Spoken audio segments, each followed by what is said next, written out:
नमस्कार, मैं करुणा शंकर त्रिपाठी आप सभी का स्वागत करता हूं द आउटलुक क्लासेस में। हम यूपी कांस्टेबल री एग्ज़ाम 2024 के प्रैक्टिस सेट सॉल्व कर रहे थे, जिसमें आज 7वां प्रैक्टिस सेट सॉल्व करना है। कल पावर कट की वजह से लेक्चर रिकॉर्ड नहीं हो पाया, जिसकी वजह से मुझे खेद है इस बात का। और आज हम शुरू करते हैं। उम्मीद करते हैं आज से कंटिन्यू आपको क्लास ज़रूर मिलती रहेंगी अगर कोई विशेष समस्या नहीं आती है। हालांकि मुझे कल इस बात का अंदाज़ा नहीं था कि पावर कट इतना लंबा होने वाला है, लेकिन फिर भी अगर भविष्य में ऐसा होता है तो मैं उसके लिए तैयारी करके रहूँगा कि लेक्चर रिकॉर्ड किया जा सके आसानी से। चलिए बिना टाइम गंवाए हम आगे की तरफ बढ़ते हैं और आज के पहले प्रश्न को देखते हैं कि क्या है। आज का पहला प्रश्न है, इसको मैं फुल स्क्रीन पर लगा दे रहा हूँ। ठीक, आज का पहला प्रश्न है, समस्त स्वर अपने मूल रूप में होते हैं। क्या होते हैं ये आपको बताना है। मैं थोड़ा पेन सेलेक्ट कर लेता हूँ, थिकनेस इसकी थोड़ा बढ़ा देते हैं। हाँ चलिए अब बताइए। ठीक है, समस्त स्वर अपने मूल रूप में होते हैं। क्या होते हैं? क्या वे अनुनासिक होते हैं या निरनुनासिक होते हैं या महाप्राण होते हैं या अघोष होते हैं? ये आपको इन चार विकल्प में से बताना है कि समस्त स्वर अपने मूल रूप में क्या होता है। चलिए मैं आपको एक्सप्लेन करता हूँ एक एक करके इन सब के बारे में। एक लाइन मैंने आपको बताई थी कि जितने होते हैं वो समस्त स्वर क्या होंगे? समस्त स्वर अल्प प्राण घोष होते हैं। अल्प प्राण घोष होते हैं। जितने भी स्वर होंगे वो अल्प प्राण घोष होंगे। इसका मतलब ये महाप्राण वाला गलत हो जाएगा और घोष वाला भी गलत हो जाएगा। घोष या अघोष कुछ भी आप घोष या फिर सघोष आप कुछ भी कह सकते हो। घोष हो या सघोष लिखा हो, दोनों सेम चीज़ है। तो यहाँ पर कोई विकल्प है नहीं इनमें से, तो ये गलत हो जाएगा। और जितने भी स्वर होंगे वो अपने मूल रूप में निरनुनासिक होंगे। निरनुनासिक का मतलब होता है जिनके उच्चारण में नासिका का सहयोग ना लिया जाता हो। ठीक, अनुनासिक मतलब नासिका का प्रयोग। ठीक, तो यहाँ पर विकल्प बी वाला एकदम सही हो जाएगा। जितने स्वर हैं वो समस्त स्वर अपने मूल रूप में निरनुनासिक होते हैं। तो ये तीनों कॉन्सेप्ट आप याद रखिएगा कि समस्त स्वर अल्प प्राण होंगे, घोष होंगे, निरनुनासिक होंगे। ठीक, चलिए दूसरे प्रश्न की तरफ बढ़ते हैं।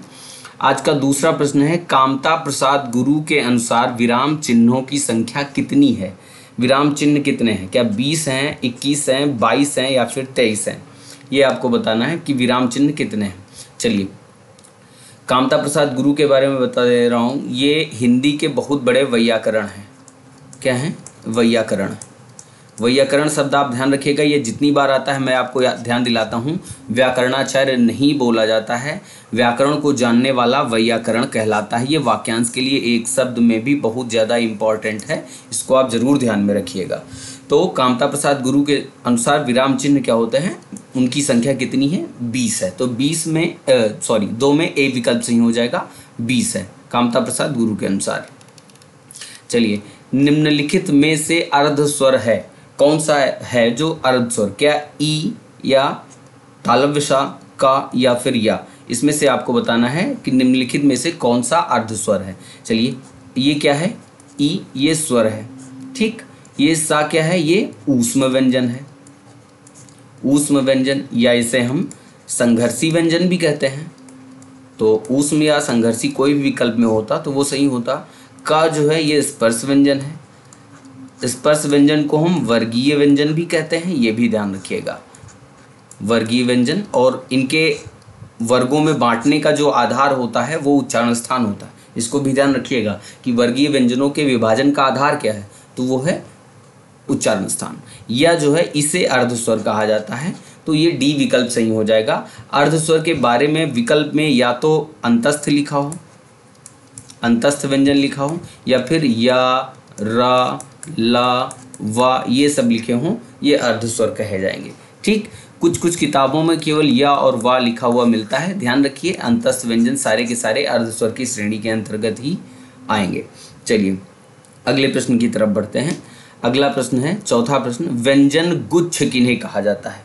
व्यंजन गुच्छ किसे कहते हैं? चलिए ये थोड़ा मुझे अलग सा प्रश्न लगा, इसीलिए मैंने इसको रखा कि व्यंजन गुच्छ किसे कहेंगे। क्या स्पर्श व्यंजनों को कहते हैं, अंतस्थ व्यंजनों को कहते हैं, ऊष्म व्यंजनों को, या संयुक्त व्यंजनों को। चलिए विकल्प आपके सामने हैं, आप बताइए चारों में से। व्यंजन गुच्छ, तो देखिए व्यंजन गुच्छ का मतलब हुआ दो व्यंजनों के योग से। ठीक, गुच्छ का मतलब क्या है, समूह। तो जो व्यंजनों का समूह होगा वही क्या कहलाएगा, व्यंजन गुच्छ कहलाएगा। स्पर्श व्यंजन व्यंजनों के समूह नहीं होते हैं, अंतस्थ भी नहीं होते हैं, ऊष्म भी नहीं होते हैं। संयुक्त व्यंजन क्या होंगे, व्यंजनों के समूह होते हैं। जैसे ये जो छा बना हुआ है, ये किससे बना हुआ है, का और मूर्धन्य सा से मिलकर के बना हुआ है। ऐसे ही त्रा किससे बना हुआ है, ता और रा से मिलकर के बना हुआ है। ऐसे ही स्रा ये तालव्य सा और रा से मिलकर के बना हुआ है। ज्ञा जो है वो ज और इया से मिलकर के बना हुआ है। तो देखिए ये सारे के सारे क्या हैं, चारों संयुक्त व्यंजन व्यंजनों के समूह हैं, तो इनको व्यंजन गुच्छ भी कह सकते हैं। ठीक, चलिए पांचवें प्रश्न की तरफ बढ़ते हैं। पांचवा प्रश्न है, जब एक ही ध्वनि का द्वित्व हो जाए, जब एक ही ध्वनि का द्वित्व हो जाए तो वह ध्वनि कहलाती है। क्या कहते हैं उस ध्वनि को, क्या संयुक्त ध्वनि कहेंगे, युग्मक ध्वनि कहेंगे, संपृक्त ध्वनि कहेंगे, या पारस्परिक ध्वनि कहेंगे। विकल्प आपके सामने है, जवाब दीजिए। चलिए मैं एक एक करके एक्सप्लेन करता हूँ। संयुक्त वगैरह ये ध्वनि ये सब क्या होती हैं। संयुक्त ध्वनियाँ क्या होंगी, संयुक्त ध्वनि क्या होती है, जब किसी एक स्वर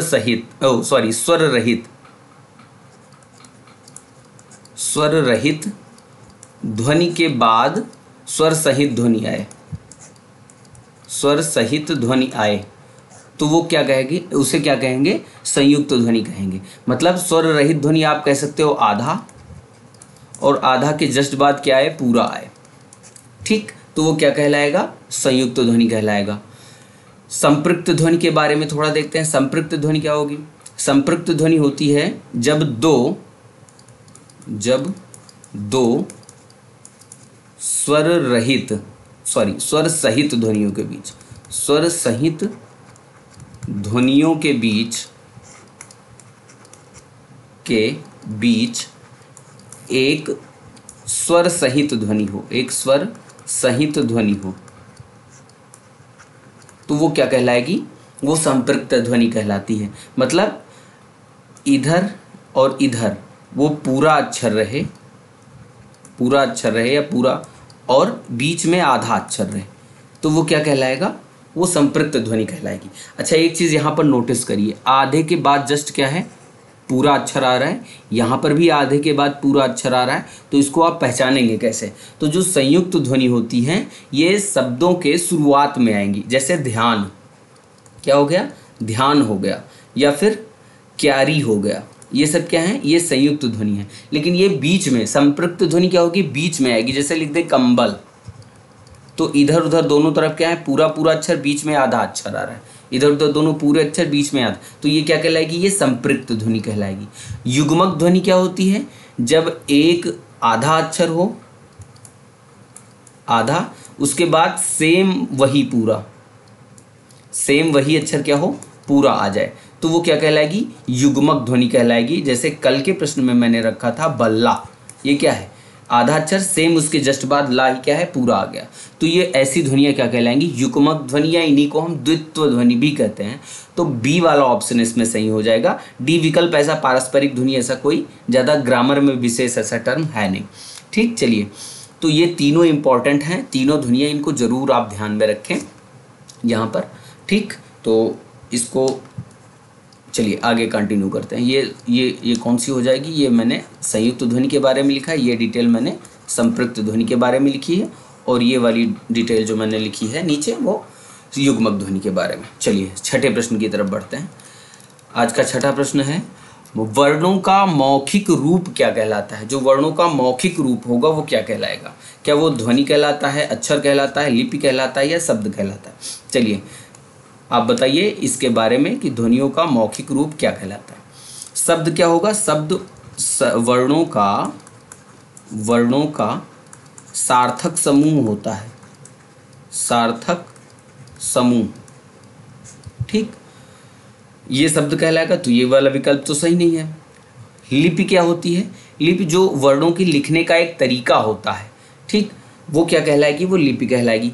अक्षर क्या होता है? श्वास के एक आघात में,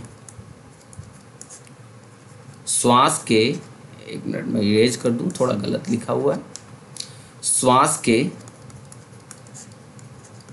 एक आघात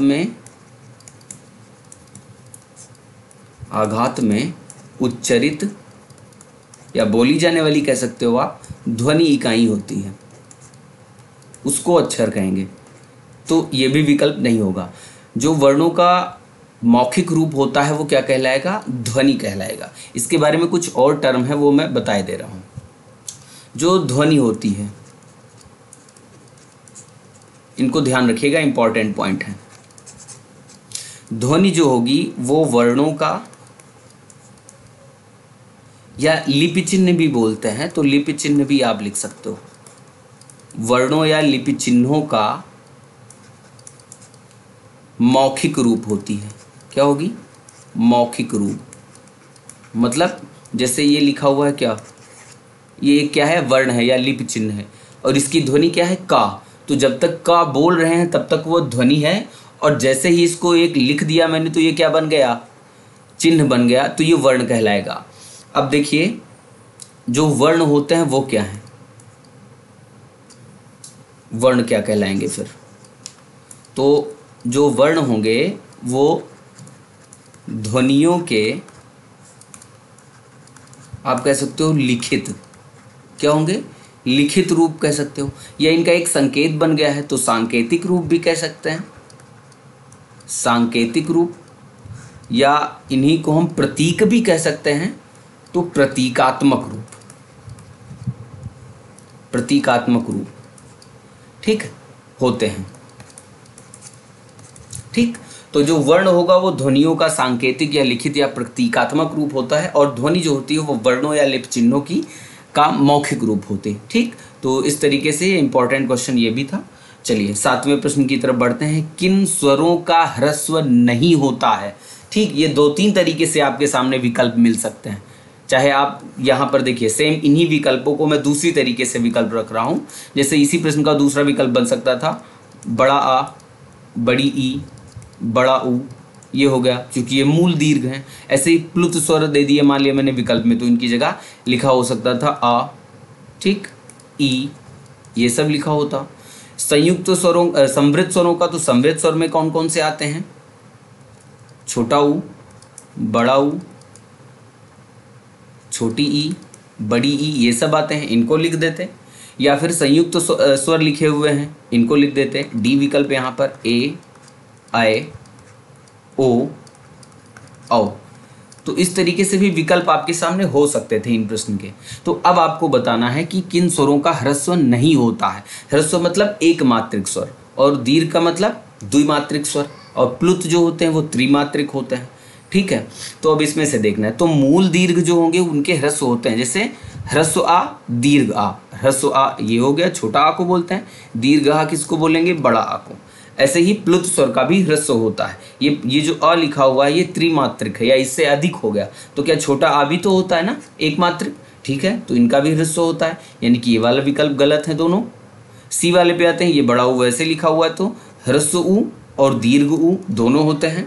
इसका मतलब ये भी विकल्प। संयुक्त का आप ये नहीं पढ़ते हैं, इसको ए को ह्रस्व ए और आय को दीर्घ ए नहीं बोला जाता है। तो ये जो चारों के चारों हैं, ए, आई, ओ, आओ, इनका ह्रस्व नहीं होता है, तो हम संयुक्त स्वरों का ह्रस्व नहीं होता है ऐसा कहेंगे। ठीक है, तो 7वें का डी विकल्प सही हो जाएगा। चौथा विकल्प, इस संयुक्त स्वरों का ह्रस्व नहीं होता है। या फिर आपको इन चारों में से कोई विकल्प में मिल जाए तो उनका क्या होगा? ह्रस्व नहीं होगा। ठीक, चलिए 8वें प्रश्न की तरफ बढ़ते हैं। निम्नलिखित में से अविकारी होते हैं। अविकारी कौन है? अविकारी मैंने कई बार आपको पिछले प्रैक्टिस सेट में बताया है, जिनके लिंग, वचन, लिंग में, वचन में या कारक में, इन सब में परिवर्तन ना हो सके। क्या हो? परिवर्तन ना हो, वो अविकारी कहलाएंगे। अब आप एक बार देखिए इन सभी को, किन किन ऐसे शब्द को हम, जिनके ऐसे कौन कौन से शब्द हैं जिनमें हम लिंग, वचन या कारक में परिवर्तन नहीं कर सकते। तो संज्ञा शब्द, जैसे मैंने ले लिया मान के चलो संज्ञा क्या है, लड़का, संज्ञा शब्द है, इसके लिंग में परिवर्तन हो सकता है, लड़की हो गया। वचन में परिवर्तन हो सकता है, लड़के हो गया। कारक में परिवर्तन हो सकता है, लड़के ने, लड़के को, लड़के से, लड़के के द्वारा, ये सब हो सकता है। इसका मतलब संज्ञा के लिंग वचन कारक में परिवर्तन हो रहा है, यानी कि ये अविकारी नहीं है, ये विकारी शब्द है। सर्वनाम के लिंग वचन कारक या किसी एक में परिवर्तन, सर्वनाम के लिंग में परिवर्तन नहीं होता है, ध्यान रखिएगा। हिंदी में जो सर्वनाम है उनके लिंग में परिवर्तन नहीं होता है। कैसे? जैसे सर्वनाम हो गया मान के चलो, और इंग्लिश में हो जाता है परिवर्तन। जैसे सर्वनाम लिखा हुआ है वह, अब वो वह चाहे लड़की के लिए हो, ठीक, जैसे वह जाता है, ये लड़के के लिए प्रयोग हुआ है, और वह जाती है, वह जाती है, ये स्त्री के लिए या लड़की के लिए प्रयोग हुआ है। देखिए दोनों जगह क्या है, वह का सेम यूज है। लेकिन अगर यही इंग्लिश में होता तो यहाँ पर ही और यहाँ पर सी लिखना होता आपको। तो भले ही इंग्लिश में सर्वनाम बदल जाता है, जेंडर उसका चेंज हो जाता है, लेकिन हिंदी में सर्वनाम वो सेम यूज होते हैं, वो चाहे स्त्रीलिंग के लिए हो या पुल्लिंग के लिए हो। ठीक, चलिए अब यहाँ पर आते हैं अपने प्रश्न पर। तो सर्वनाम का लिंग तो बदला नहीं, वचन बदल सकता है, वचन बदल जाएगा। जैसे वह का वह हो सकता है, ये क्या हो गया, बहुवचन में हो गया। कारक बदल सकता है, उसने, उसको, उसके लिए, उससे, उसका, उसकी, ये सब क्या है, कारक बदल गया। क्रिया विशेषण, क्रिया विशेषण हो गया, जैसे मान के चलें कह दें धीरे, ये क्या है, धीरे शब्द क्रिया विशेषण। अब इसका लिंग बदलेंगे, नहीं बदलेगा, धीरी नहीं हो सकता है, धीराइन ये भी नहीं हो सकता है। वचन बदलेंगे, धीरे का धीरों बहुवचन है, नहीं हो सकता। कारक धीरे ने, धीरे से, धीरे को, धीरे के द्वारा, ये भी नहीं हो सकता। इसका मतलब क्या हुआ कि धीरे शब्द अविकारी है, इसके लिंग, वचन या कारक में किसी में भी परिवर्तन नहीं किया जा सकता। तो अब विकल्प में या तो कोई ऐसा शब्द मिल जाए जो क्रिया विशेषण हो, या तो डायरेक्ट लिखा हो क्रिया विशेषण, तो वो क्या हो जाएगा, आंसर वही सही माना जाएगा, वो अविकारी। इनके अलावा और भी शब्द लिखे हो सकते हैं इसकी जगह पर। अविकारी और कौन कौन से हैं, तो एक तो हो गया क्रिया विशेषण, दूसरा हो गया संबंध बोधक अव्यय, संबंध बोधक अव्यय, एक तो ये अगर विकल्प में लिखा हुआ है, या तो विस्मय बोधक अव्यय, विस्मय बोधक अव्यय, ठीक, या तो लिखा हो एक और कौन बचता है, संबंध बोधक, विस्मय बोधक और कंजंक्शन को हिंदी में क्या बोलते हैं, समुच्चय बोधक, समुच्चय बोधक, समुच्चय बोधक अव्यय। ध्यान रखिए यहाँ पर जो अविकारी लिखा हुआ है इसकी जगह अव्यय भी लिखा हो सकता है। ठीक, तो चाहे ये कह देता कि निम्नलिखित में से अव्यय होते हैं, ठीक है, तो वो भी सही हो जाता, तभी क्रिया विशेषण आता। अव्यय या अविकारी सेम चीज आप लिख सकते हो। ठीक, संबंध बोधक अव्यय जो होंगे, अब देखिए आप पार्ट्स ऑफ स्पीच पढ़े होंगे इसमें, हिंदी में या संस्कृत में, सॉरी हिंदी में या इंग्लिश में, दोनों में पढ़े होंगे। तो जो चार शुरुआत के होते हैं, संज्ञा, संज्ञा हो गया, सर्वनाम हो गया, विशेषण हो गया और क्रिया हो गई, ये चार। और इसके बाद यार किसी कॉल आ रही है, संज्ञा हो गया, सर्वनाम हो गया, विशेषण और क्रिया हो गई, ये हो गया चार। और इधर के चार, क्रिया विशेषण, क्रिया विशेषण हो गया आपका, संबंध बोधक अव्यय हो गया, संबंध बोधक अव्यय, समुच्चय बोधक अव्यय, समुच्चय बोधक अव्यय, या फिर विस्मय बोधक अव्यय, विस्मय बोधक अव्यय। ये सारे के सारे क्या होंगे, इधर चार, ये इनका एक ग्रुप होगा। तो ये चार क्या हैं, ये विकारी हैं, चारों क्या हैं, विकारी हैं। और इधर वाले चार जो हैं ये क्या हैं, ये अविकारी हैं। सेम इंग्लिश में भी आप इसको देख सकते हो। इंग्लिश में संज्ञा को क्या बोलेंगे, नाउन, जिनको हिंदी में इधर वाला तो आसान है, चार विकारी। इंग्लिश में दिक्कत, इधर हिंदी वाले में दिक्कत हो सकती है। मैं इसकी इंग्लिश एक बार आपको बता देता हूँ। प्रोनाउन, जो इंग्लिश से रिलेट करके समझना चाहते हो, विशेषण, ये एडजेक्टिव बोलते हैं। क्रिया को वर्ब, क्रिया विशेषण को एडवर्ब बोला जाता है। संबंध बोधक अव्यय को प्रीपोजिशन बोलते हैं। और समुच्चय बोधक अव्यय को कंजंक्शन, और विस्मय बोधक अव्यय जो है इसको इंटरजेक्शन बोलते हैं।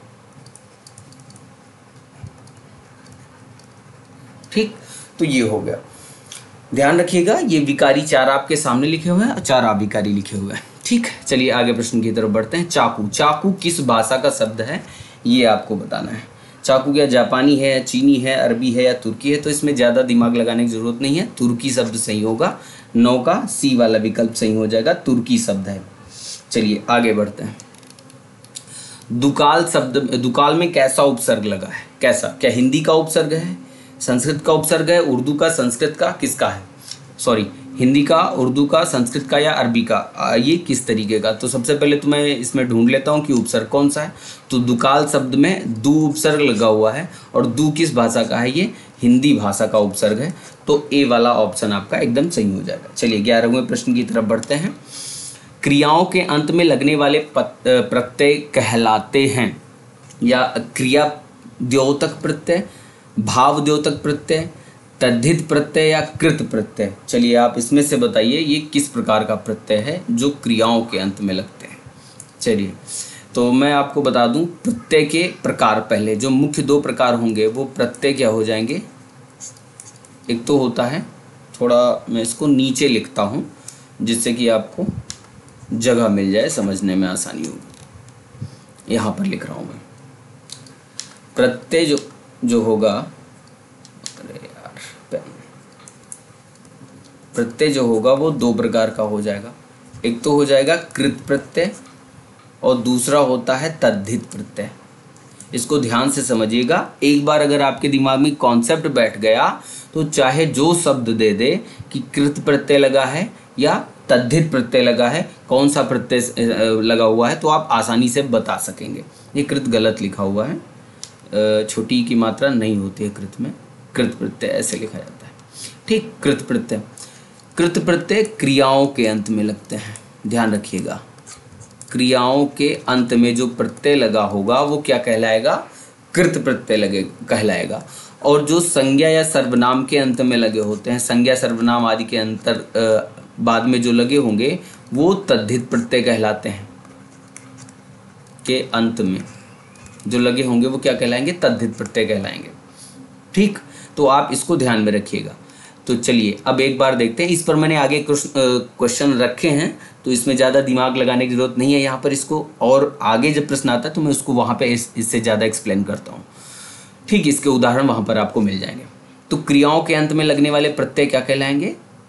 कृत प्रत्यय कहलाएंगे। ठीक है, ये क्रियाओं के अंत में लगते हैं, और ये जो तद्धित प्रत्यय होंगे वो संज्ञा या सर्वनाम के अंत में लगेंगे। ठीक, इनको ध्यान रखना, बहुत ही ज़्यादा इंपॉर्टेंट है ये पॉइंट। ठीक है, क्योंकि ये कॉन्सेप्ट है तो इस पर बेस्ड लाखों क्वेश्चन बन सकते हैं। जितने शब्द आप पकड़िए उसके पीछे लगा दीजिए, कोई भी शब्द आपके सामने रख सकता है। ठीक, चलिए जैसे देखिए सेम वही क्वेश्चन लिखा हुआ है। किस शब्द में तद्धित प्रत्यय का प्रयोग हुआ है? कॉन्सेप्ट मैंने वहाँ पर बताया, अप्लाई आप यहाँ पर करिए। चलिए बताइए। अब आपको इस तरीके का जब प्रश्न मिले कि कौन सा कृत प्रत्यय लगा हुआ है या तद्धित प्रत्यय लगा हुआ है, तो आपको करना क्या है? सबसे पहले चेक करो कि वो शब्द क्या है। ये शब्द क्या है? वार्षिक शब्द का मूल शब्द क्या है? मूल आपको देखना है। वार्षिक का मूल शब्द क्या है? वर्ष है, और वर्ष कैसा शब्द है? संज्ञा। ठीक, भिड़ंत, भिड़ना, ये क्या है? क्रिया हो गई। या फिर लड़ाई, लड़ना, क्या हो गया? क्रिया हो गई। ऐसे ही मिलना, मिल क्या है? मिलना, ये भी क्या है? क्रिया हो गई। तो क्रियाओं के अंत में जो लगे हैं ये सारे के सारे क्या कहलाएंगे? कृत प्रत्यय कहलाएंगे। और ये संज्ञा के अंत में लगा हुआ है तो क्या कहलाएगा? तद्धित प्रत्यय कहलाएगा। तो 12वीं का ए विकल्प सही है। आपको मैं फिर से बता रहा हूँ कैसे सॉल्व करना है इन सब प्रश्नों को। सबसे पहले आप देखो उसका मूल शब्द क्या लिखा है, जो शब्द लिखा हुआ है उसका मूल शब्द क्या है। मूल शब्द क्या? संज्ञा है, सर्वनाम है, विशेषण है, क्रिया है, क्या है? तो अगर क्रिया के अंत में लगा हुआ है तो वो क्या जाएगा, कृत प्रत्यय जाएगा, और संज्ञा सर्वनाम आदि में लगा हुआ है तो वो तद्धित प्रत्यय कहलाएगा। ठीक, चलिए आगे बढ़ते हैं 13वें प्रश्न की ओर। निम्नलिखित में से कौन सा प्रत्यय नहीं है? अब चलो ये बताना है आपको, प्रत्यय है ही नहीं इसमें से, मतलब कुछ और है। क्या है वो देखते हैं। आ ये उपसर्ग है, चिर ये भी उपसर्ग है, एक मिनट, और प्रति ये भी उपसर्ग है, और इका ये प्रत्यय है। और आपको बताना क्या है, प्रत्यय नहीं है। ये मिसप्रिंट हो गया यहाँ पर, ये नहीं होना चाहिए था। निम्नलिखित में से कौन सा प्रत्यय है ये आपको बताना है, क्योंकि 3 उपसर्ग इसमें लिखे हुए हैं। ठीक, तो ये डी वाला ऑप्शन अब आपका सही हो जाएगा। इका 13वें में डी वाला विकल्प सही हो जाएगा। प्रत्यय बताना था आपको, जैसे इका प्रत्यय लिख देते, विधायक में इका प्रत्यय लिख दिए तो विधायिका बन गया। क्या बन गया? विधायिका।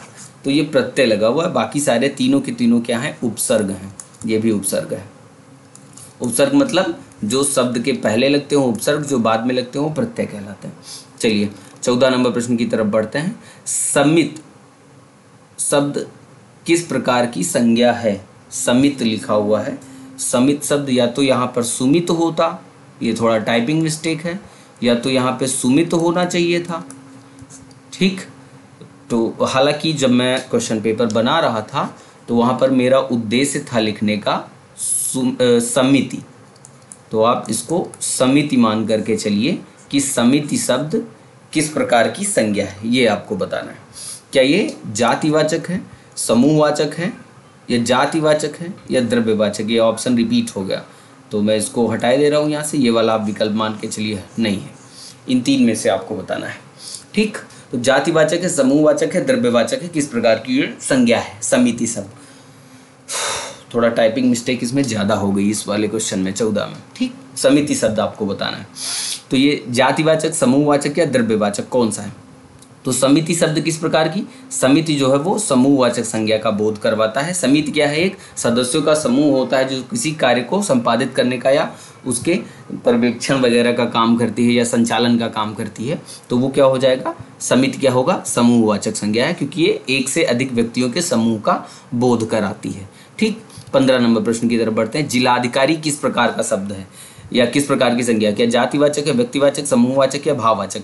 देखिए जिलाधिकारी क्या है? एक पद है, और पद का नाम कहीं भी मिले वो हमेशा जातिवाचक में जाता है। इस बात को आप ध्यान रखिएगा। जिलाधिकारी होगा, प्रधानमंत्री हो गया, अध्यापक हो गया, डॉक्टर हो गया, कुछ भी है, ये क्या है? पदों के नाम है, और पदों के नाम हमेशा जातिवाचक में जाते हैं, तो ये जातिवाचक में जाएगा। चलिए 15 नंबर हो गया। 16 नंबर, रामत्व शब्द एक भाववाचक संज्ञा किस प्रकार के शब्द से बनी हुई है? इसको मैंने सॉल्व करने का बहुत बार तरीका बताया है। रामत्व का मूल शब्द है राम। राम क्या है? व्यक्तिवाचक संज्ञा है, तो ये व्यक्तिवाचक संज्ञा से बनी हुई भाववाचक संज्ञा है रामत्व शब्द। ठीक, बी वाला ऑप्शन इसमें सही हो जाएगा। अब आप थोड़ा स्पीड बढ़ाइए क्वेश्चन को करने की, ठीक, क्योंकि मैं मतलब भर का समझा चुका हूँ आपको ग्रामर। हाथी शब्द का स्त्रीलिंग क्या होगा? क्या हथिनी होगा, हाथिनी होगा, हाथिन होगा, या मादा हाथी होगा? चलिए इसमें से आपको बताना है कि ये कौन सा होगा। तो इसका सही विकल्प जो है 17 का वो हथिनी है। हथिनी सही शब्द होता है। ठीक, 17 का ए विकल्प हो जाएगा। बाकी हाथिन या हाथिनी ये सब नहीं कहते हैं, हथिनी सही है। चलिए 18 नंबर प्रश्न की तरफ बढ़ते हैं। वर्तनी की दृष्टि से शुद्ध शब्द कौन सा है? तो क्या उज्ज्वल या नर्क या छिद्रान्वेषी या पूजनीय, कौन सा शब्द सही है? सही वाला आपको ढूंढना है। तो पूजनीय नहीं, ये गलत लिखा हुआ है, ये पूजनीय होता है।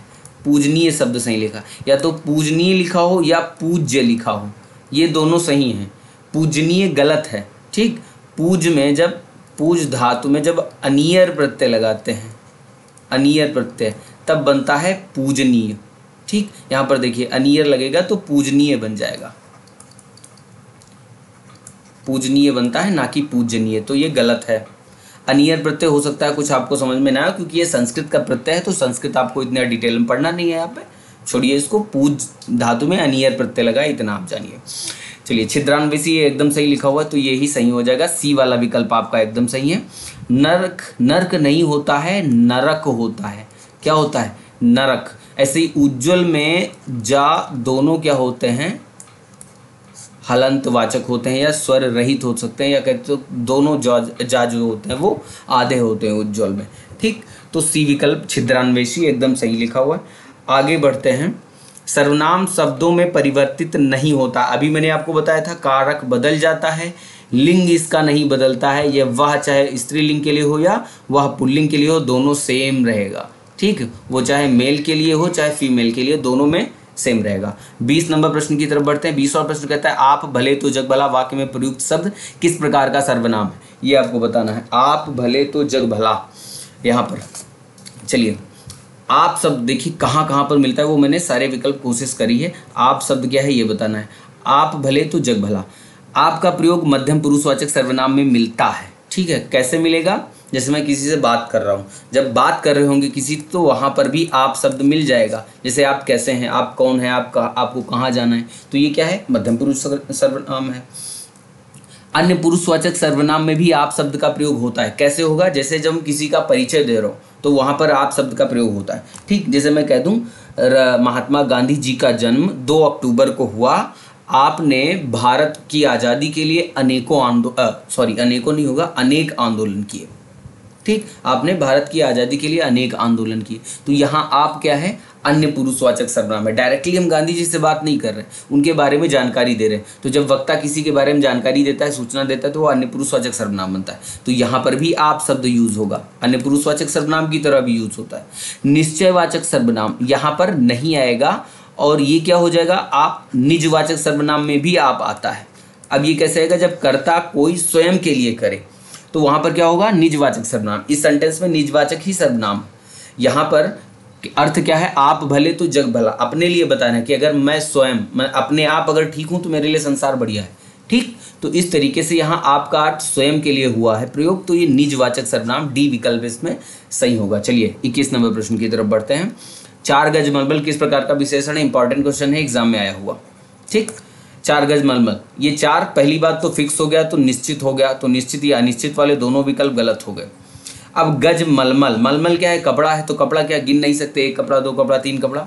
ठीक है, कपड़ा वो सिले सिलाई की बात नहीं कर रहा, जो आप खरीदने जाते हो कपड़े जिनको बिना सिलाए होते हैं, तो वो वहाँ पे ये नहीं कहते हैं सिले सिलाई कपड़े को, 1 कपड़ा 2 कपड़ा। ठीक, तो वो परिमाणवाचक है, माप तोल वाली वस्तु है, उसको कैसे लेते हैं, माप तोल करके लेते हैं ना, 1 मीटर 2 मीटर 3 मीटर ऐसे, तो वो परिमाणवाचक में जाएगा। चूंकि ये निश्चित है और परिमाणवाचक, 4 निश्चित, मलमल परिमाणवाचक, 4 क्या हो, 4 गज निश्चित हो गया, मलमल क्या हो गया, परिमाणवाचक हो गया, तो निश्चित परिमाणवाचक में जाएगा। 21 का सी विकल्प, थर्ड वाला एकदम विकल्प सही है।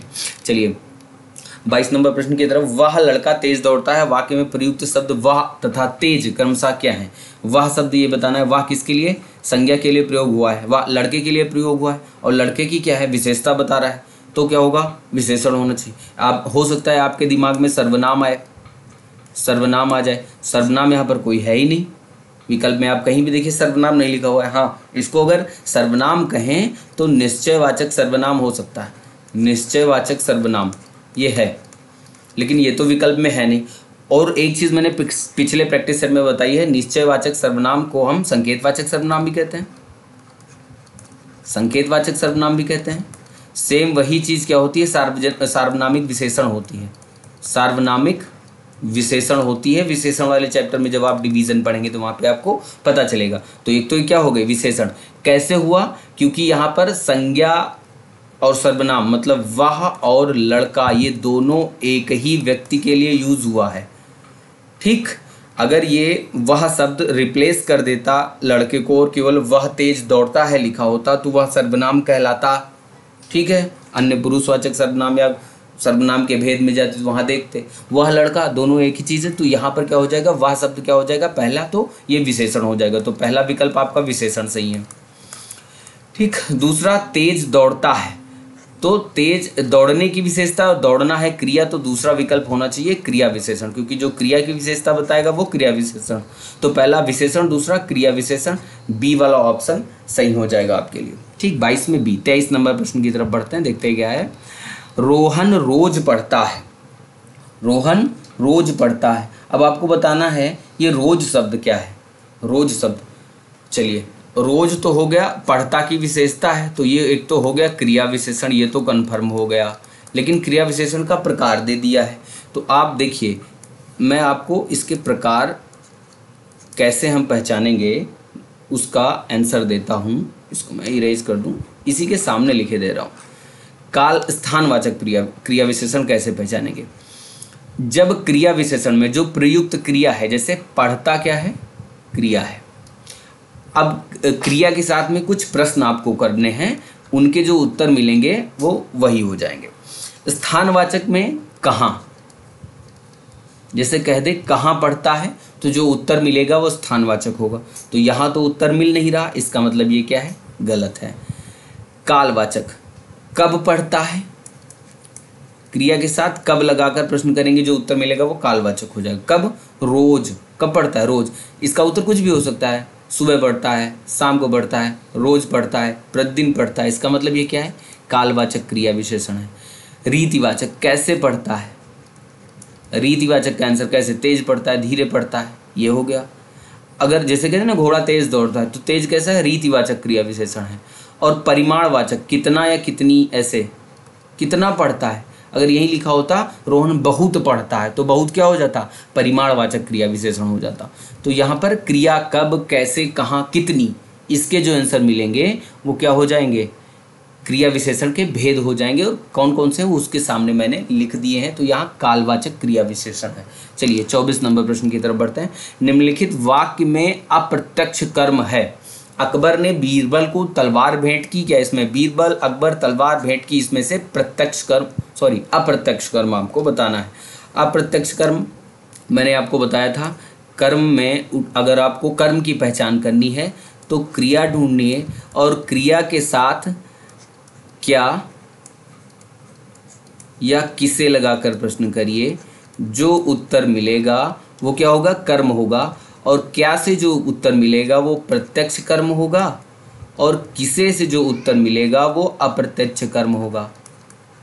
अब इसको एक और नाम से भी जानते हैं, अप्रत्यक्ष को प्रधान, प्रत्यक्ष को प्रधान और अप्रत्यक्ष को अप्रधान भी कहते हैं। साथ ही साथ इसकी खास बात मैंने बताई थी, प्रधान कर्म जो होता है वो निर्जीव होगा और अप्रधान कर्म क्या होता है, सजीव होगा। क्या होगा, सजीव होगा। तो इसको आपको ध्यान में रखना है। इसको मैं थोड़ा सजीव सही से लिखे दे रहा हूँ, हालांकि ये मैंने पिछले प्रैक्टिस सेट में बहुत बार बताया है, इंपॉर्टेंट है इसीलिए बार बार इस तरीके के प्रश्न मैं रख रहा हूँ। अब चलिए इसमें क्रिया पकड़िए, भेंट की, क्रिया क्या है, भेंट की, ठीक। क्या भेंट की, तलवार, तो तलवार कैसा कर्म हो जाएगा, प्रत्यक्ष कर्म हो जाएगा, निर्जीव है। किसे भेंट की, बीरबल को, तो बीरबल क्या है, कर्म है। किस प्रकार का, किसे से उत्तर मिला है ना, अप्रत्यक्ष कर्म है, सजीव है, या अप्रधान कर्म इसको बोल सकते हैं। तो इसमें बी वाला विकल्प सही, बी ए विकल्प सही होगा, बीरबल, ठीक। तो ये वाला इस तरीके से आप प्रत्यक्ष अप्रत्यक्ष कर्म या प्रधान अप्रधान कर्म से आप आसानी से ढूंढ सकते हो। इंपॉर्टेंट है ये, मुझे लगा तो मैंने इसको आपको बताया। चलिए 25 नंबर प्रश्न पे, जो शब्द वाक्यों या वाक्यांशों को जोड़ने का कार्य करते हैं वो क्या कहलाएंगे, जो शब्दों, मतलब जो शब्द वाक्य या वाक्यांशों को जोड़ने का काम करते हैं, मतलब वर्ड को, या फिर कह सकते हो सेंटेंस को, या वाक्यांश को क्लास बोल सकते हो, क्लास। तो इनको सबको जोड़ने का जो काम करते हैं, सेंटेंस को, वर्ड को या क्लास को जो जोड़ने का काम करते हैं वो क्या कहलाते हैं, इंग्लिश वाले आसानी से पहले पढ़े होंगे, कंजंक्शन।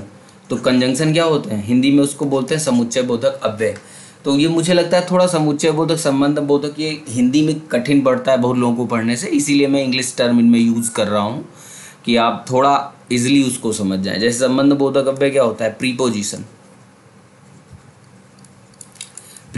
प्रीपोजिशन की शब्दों वाक्यों को जोड़ने का काम नहीं करता है, वाक्यों या शब्दों को जोड़ने का काम कंजंक्शन ही करता है। कंजंक्शन बहुत इंपॉर्टेंट टॉपिक है।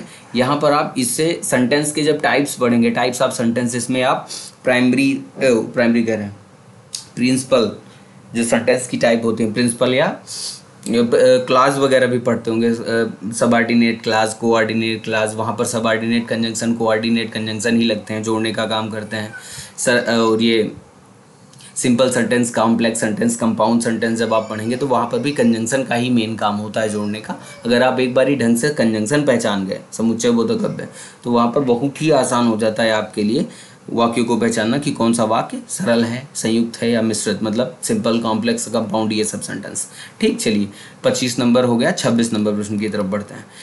निम्नलिखित में से नाम धातु क्रिया है, आपको नाम धातु क्रिया बतानी है। नाम धातु या नाम बोधक एक ही चीज़ है। नाम धातु या नाम बोधक क्रिया सेम चीज़ होती है, दोनों नाम सही हैं।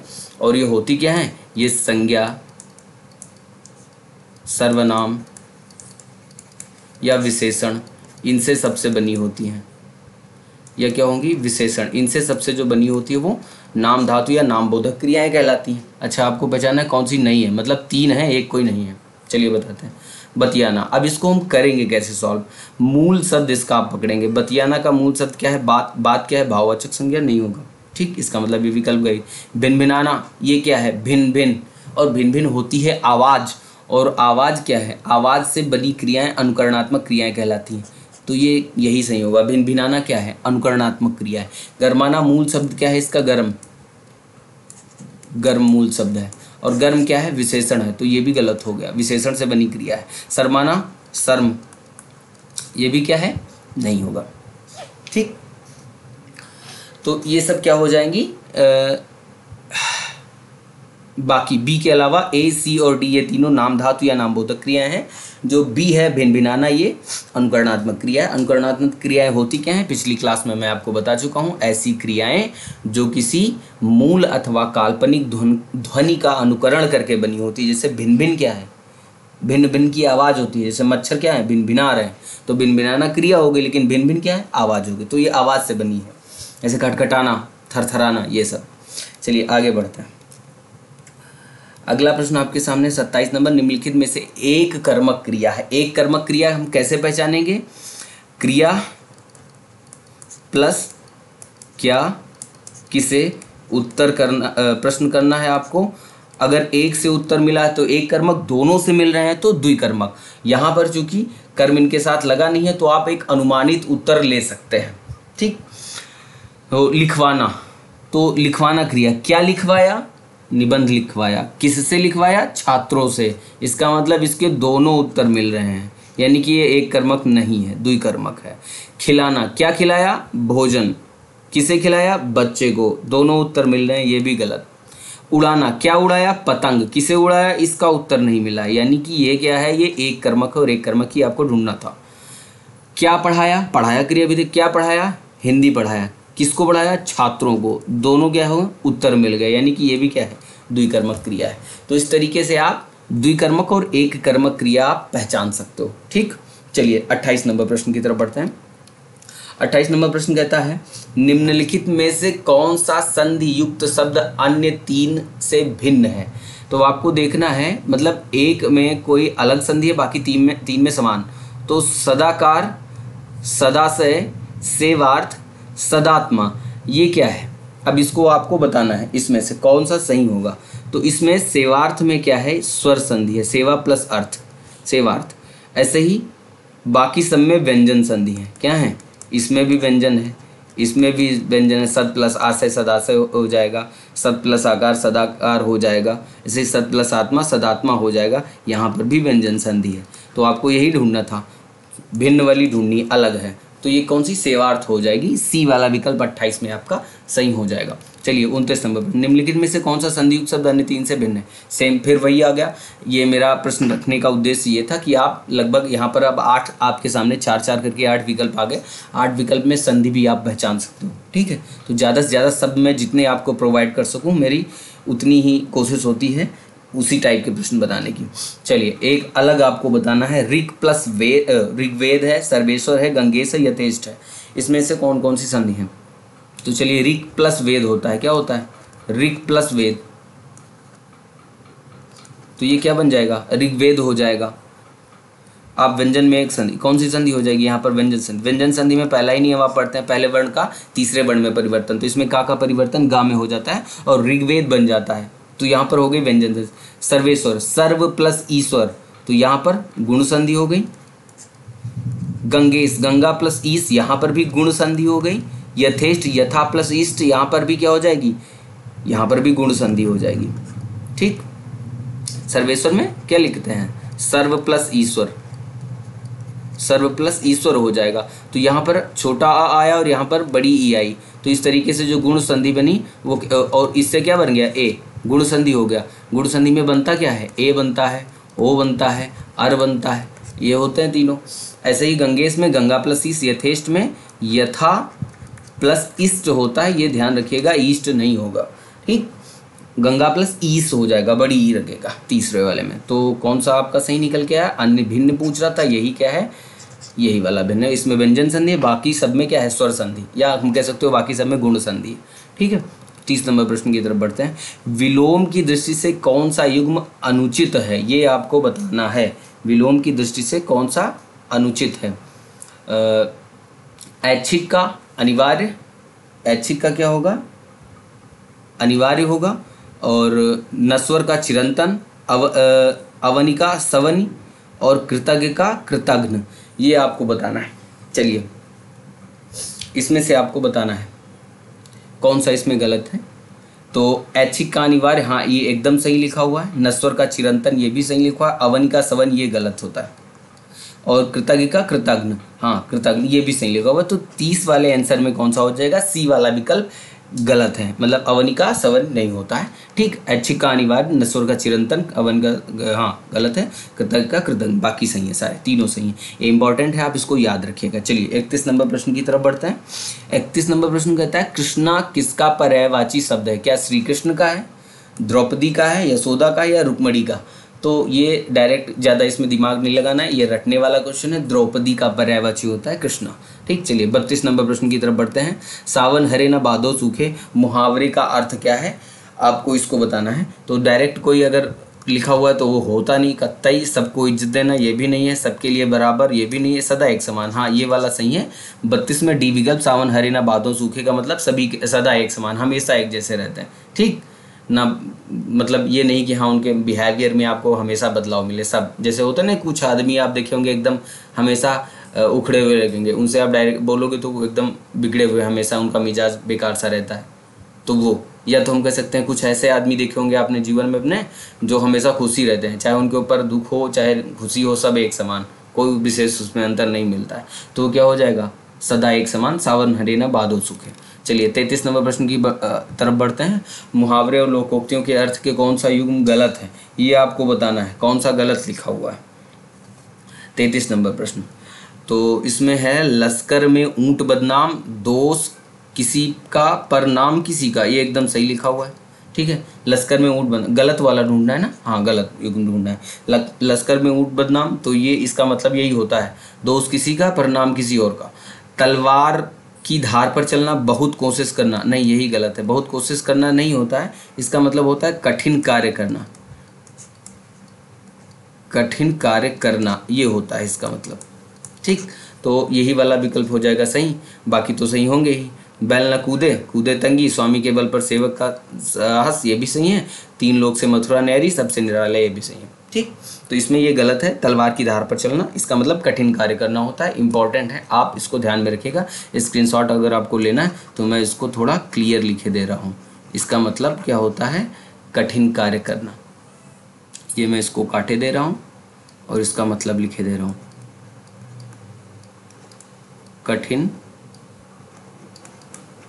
कार्य करना। ठीक, ये हो जाएगा सही आपका। चलिए 34 नंबर प्रश्न की तरफ बढ़ते हैं। 34 नंबर प्रश्न है, अशुद्ध शब्द का चयन कीजिए। चलिए इसमें से गलत कौन सा है, सही कौन सा, ये बताना है। 3 बाकी गलत हैं। मैंने जितने भी शुद्ध अशुद्ध शब्द से रखे हैं, ज़्यादातर प्रश्न आपको शुद्ध ही चयन करवाए हैं, क्योंकि 3 जो गलत होते हैं उसका सही तरीका क्या होगा मैं आपको वो बता दूंगा, लिखना कैसे है। चलिए अब आप देखिए इसमें कौन सा अशुद्ध है। तो अशुद्ध इसमें, एक मिनट, अक्षुण, हाँ ये एकदम सही लिखा हो। हिरण्यकश्यप गलत है, यही वाला विकल्प आपका सही हो जाएगा। हिरण्यकशिप होता है, हिरण क्या होगा, हिरण्यकशिप, हिरण्यकशिपु सही होता है। बाकी ये अक्षुण सही लिखा हुआ, तदुपरांत भी सही लिखा है, शरद चंद्र भी सही लिखा हुआ है, अशुद्ध वाला ही आपको ढूंढना था। चलिए हिरण्यकश्यप हो जाएगा। आगे बढ़ते हैं, 35 नंबर प्रश्न की तरफ बढ़ते हैं। हाँ 35 नंबर प्रश्न की तरफ। हाँ 35 नंबर प्रश्न है, आयस शब्द युग्म शब्द के अर्थों का कौन सा जोड़ा गलत है, ये आपको बताना है। तो इसमें समश्रुत भिन्नार्थक शब्द लिखे हुए हैं और इसमें से देखना है कौन सा गलत है, आपको बताना है। तो इसमें अयस और अयश ये लिखा हुआ, अयश और अयस, पहले वाले अयस का मतलब अपयस और इसका लौह धातु ये एकदम सही लिखा हुआ है। अन्यान्य और अन्योन्य ये और दूसरे और परस्पर, हाँ ये भी एकदम सही है। अन्यान्य का मतलब उसी अन्य दूसरे का होता है, अन्योन्य मतलब परस्पर मतलब एक दूसरे से, तो वो भी सही लिखा हुआ। अंश और अंश, हिस्सा और कंधा ये भी सही, लेकिन नहीं ये उल्टा लिखा हुआ है, इसका सही होना चाहिए, ये गलत लिखा हुआ है। ठीक है, इसे गलत ही ढूंढना था, ये गलत है। इसका मतलब इसका सही होगा कंधा। अंश पहले वाले अंश का मतलब होता है कंधा और दूसरे वाले अंश का मतलब होता है हिस्सा, ये इस तरीके से होना चाहिए था। ठीक, ये भी सही लिखा हुआ है। अनंग मतलब बिना शरीर का और अनग मतलब बिना नग का। ठीक, 35 प्रश्न हो गया। 36 की तरफ बढ़ते हैं। शुद्ध वाक्य का चयन कीजिए। शुद्ध वाक्य कौन सा है निम्नलिखित में से? तो इसमें से है उसे अनुत्तीर्ण होने की आशा है। आशा ये गलत है, आशा नहीं होना चाहिए, आशा की जगह आशंका। आशा थोड़ा धनात्मक कह सकते हो या पॉजिटिव शब्द है, धनात्मक नहीं कर सकते, पॉजिटिव, हालांकि मतलब वही हुआ, लेकिन सकारात्मक, धनात्मक नहीं सकारात्मक आप कह सकते हो। आशा सकारात्मक शब्द मतलब अच्छा होने की जब उम्मीद हो। उसकी आंख से आंसू बह रहे थे, यहाँ आंख नहीं आंखों होना चाहिए, क्योंकि एक आंख से आंसू बहते नहीं, आंखों होना चाहिए। श्री कृष्ण ने अनेकों, अनेक देखिए अपने आप में अनेक बहुवचन शब्द है, तो वहाँ अनेक होगा, अनेकों नहीं होगा। आपके दर्शन करने आया हूँ, ये एकदम सही लिखा हुआ है, तो 36 में डी वाला विकल्प सही हो जाएगा। 37 नंबर प्रश्न की तरफ बढ़ते हैं। हिंदी भारत की है, भारत की क्या है हिंदी, ये आपको बताना है। राष्ट्रभाषा है, मातृभाषा है, राजभाषा है या राजकीय भाषा, कौन सी भाषा है हिंदी, ये आपको बताना है। तो हिंदी भारत की राजभाषा है। राष्ट्रभाषा क्या होती है? राष्ट्रभाषा नहीं है ये तीनों गलत हो जाएंगे। राष्ट्रभाषा क्या होती है? राष्ट्रभाषा जिस देश की ऐसी भाषा, किसी देश की जिसको 70% से लगभग ज़्यादा लोग बोलते हो वो होगी। तो हिंदी 70% ज़्यादा लोग नहीं बोलते, तो वो राजभाषा नहीं है। संविधान में भी यही लिखा हुआ है कि राष्ट्रभाषा नहीं है, राजभाषा है। भारत मातृभाषा मतलब मदर टंग जिसको बोलते हैं, जो हमारे घर परिवार की भाषा होती है उसको बोला जाता है मातृभाषा। राजकीय भाषा राज्य के ऑफिशियली कामकाज में जो यूज़ होती है उसको राजकीय भाषा कहते हैं। ठीक, तो 37 में सी वाला विकल्प सही हो जाएगा। 38 नंबर प्रश्न की तरफ बढ़ते हैं। संविधान में भारतीय संविधान हिंदी भाषा को कब मान्यता दी गई? भारतीय संविधान में हिंदी भाषा को मान्यता कब दी गई? इसमें थोड़ा टाइपिंग मिस्टेक है, यहाँ में होना चाहिए। भारतीय संविधान में हिंदी भाषा को कब मान्यता दी गई, ये आपको बताना है, इसमें ज़्यादा दिमाग लगाने की जरूरत नहीं है। इसमें 14 सितंबर 1949 होगा। ठीक, 38 विकल्प में ए सही है। चलिए 39 नंबर, रचना और रचनाकार की दृष्टि से कौन सा युग्म गलत है? गलत वाला आपको बताना है। 39 नंबर प्रश्न, सूरज का 7वां घोड़ा, सुमित्रा नंदन पंत, सूरज का ब्याह, दिनकर, ये एकदम सही लिखा हुआ है। ठीक है, 39 में ये यहाँ पर सुमित्रा नंदन पंत ना होकर के यहाँ पर होना चाहिए ये सूरज का 7वां घोड़ा, ये धर्मवीर भारती की रचना है। धर्मवीर भारती इनकी रचना है। बाकी ये कलम का सिपाही अमृत राय एकदम सही है। तमस भी हिंदुस्तान ये एकदम सही है। इसका मतलब 39 में क्या है? ए विकल्प सही है। ठीक, सूरज का 7वां घोड़ा धर्मवीर भारती। चलिए 40 नंबर प्रश्न, रचना और रचनाकार की दृष्टि से कौन सा युग्म गलत है, ये आपको बताना है। तो ये हो जाएगा अजात शत्रु, ये जयशंकर प्रसाद की रचना है, हाँ ये एकदम सही है। परख जैनेन्द्र कुमार, ये भी सही है। भूले बिसरे चित्र वृंदावन लाल वर्मा, ये इनकी नहीं है, ये भगवती चरण वर्मा की रचना है। भगवती चरण वर्मा की रचना है। ठीक, चलिए ये कोठरी की बात, ये अज्ञेय की रचना है, ये एकदम सही लिखा हुआ है। तो ये सी वाला विकल्प सही हो जाएगा। तो आज मैंने 40 प्रश्न ही रखे थे, थोड़ा ज़्यादा हो जाता है टाइम और बोलने में भी थोड़ा, इतनी देर कंटिन्यू बोलने में थोड़ा समस्या होने लग जाती है, गर्मी का मौसम है, तो इसीलिए मैंने 40 प्रश्न रखे हैं। तो कैसा रहा सेशन ये ज़रूर कमेंट करिएगा। आज मैंने कोशिश की है कि थोड़ा हट करके थोड़ा बेहतर प्रश्नों को रखा जाए। तो 40 प्रश्न की ये श्रृंखला थी, आप कमेंट में ज़रूर बताइए कैसा है। हाँ, उसके पहले मैं आपको एक और जानकारी देना चाहता हूँ कि प्रैक्टिस सेट कुछ हो जा रहे हैं, उसके बाद 10 तारीख के बाद में 15 या 17 के आसपास में मैं आपको पूरी ग्रामर, फुल ग्रामर की एक वीडियो दूंगा। वो चाहे 3, 4, 5 घंटे जितने भी जाए, मैं वो आपको वीडियो प्रोवाइड करवाऊंगा। तो उसके लिए आप कमेंट ज़रूर करते रहिए। अगर किसी को इन सब PDF की आवश्यकता है, या जो भी मैंने बीच में PDF यूज़ किए आपको दिखाई, अगर उन सब की ज़रूरत है आपको, तो वो ज़रूर कमेंट करिए। हमारा टेलीग्राम चैनल ज्वाइन कर लीजिए, वहाँ पर जाकर के आपको PDF मिलते रहेंगे। ठीक है, चलिए, सेशन कैसा रहा ज़रूर बताइएगा। बहुत बहुत धन्यवाद।